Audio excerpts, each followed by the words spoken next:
Alright, we're at the end of day 4, I guess. Got the engine clean, painted. I just painted a regular aluminum color so I could see leaks a little easier.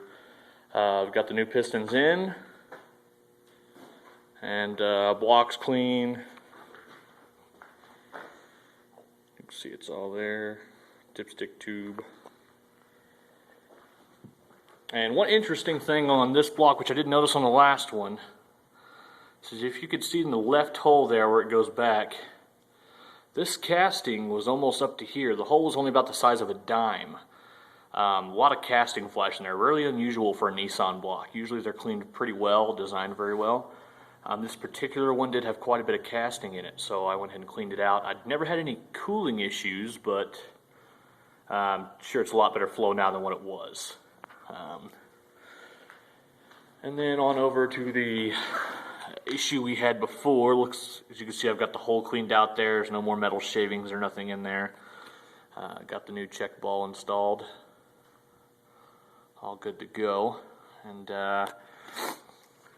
that's pretty much it for the day. Didn't get much else done. Had a couple other things here at the shop I had to get done. So that's where we're at. I guess I can show you the little box of goodies I've got here. Got gaskets, there's the old pistons in the box, timing belt, water pump, FMU, fuel splitter with threaded holes, spark plugs,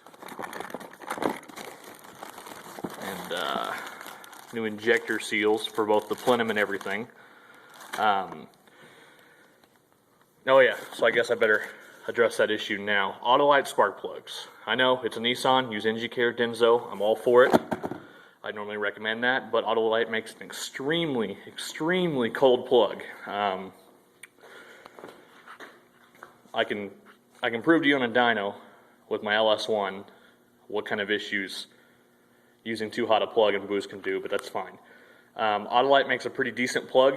They're just going to be running this motor when I first get it put together anyways, and then I'll special order the Denzos that I want to use. Anyways, moving on. Looks like we've got everything buttoned up on the bottom end here. Let me get this bolt. We'll flip the engine over here.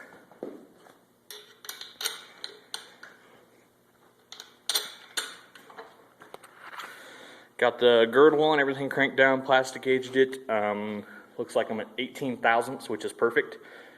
Anything from 11 thousandths to 22 thousandths is acceptable. So 18 is right where I want to be.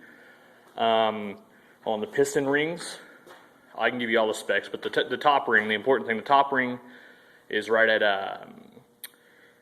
0.022 or 0.229 of an inch, which is perfect. Anything from I want to say 0.185 to 0.400 is where you want to be at. I did kind of use a heavier grit for the piston walls, so it's going to cause a little bit of the wear at first, which is fine. It is going to be a turbocharged engine, so clearances need to be a little looser anytime you have forced induction. So that's where we're at for now. Into day 4. It's 8 o'clock at night. Looks like I'm going home. Wife probably wanted me home a couple hours ago. But this is where you can see the NA blocks are the same casting as the twin turbo blocks, just they have the, that's not a bolt I put in there, that's factory, with the thread sealant around it. You can see that's the oil pressure hole for the pressure lines to the turbochargers on a factory DETT engine. So they are the same, they're the same casting. I can't see any differences in my DETT block. I don't have it here, but I got pictures of it on the phone, and I compared. I can see no difference. Let's see. Dipstick tube. I gave up on trying to get that out. I'd probably have to press it out from the hole here with a small socket or such. And it was just going to be more trouble than what it was worth. So I went ahead and left it in. Made it a little harder to clean the block, but it's there. And that's it. So we'll continue. Let's see. Today is, today's Monday. I'll make another video Friday. It's my next day off, so this is where we're at for now. Short block's done. Next, I gotta work on the heads.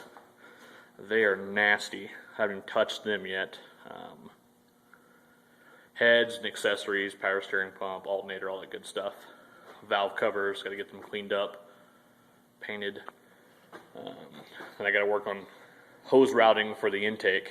And I gotta work on cutting the piping off of this stuff and blocking it so I can get rid of the throttle body water pipes. Anyways, I really gotta get home. So, that's it.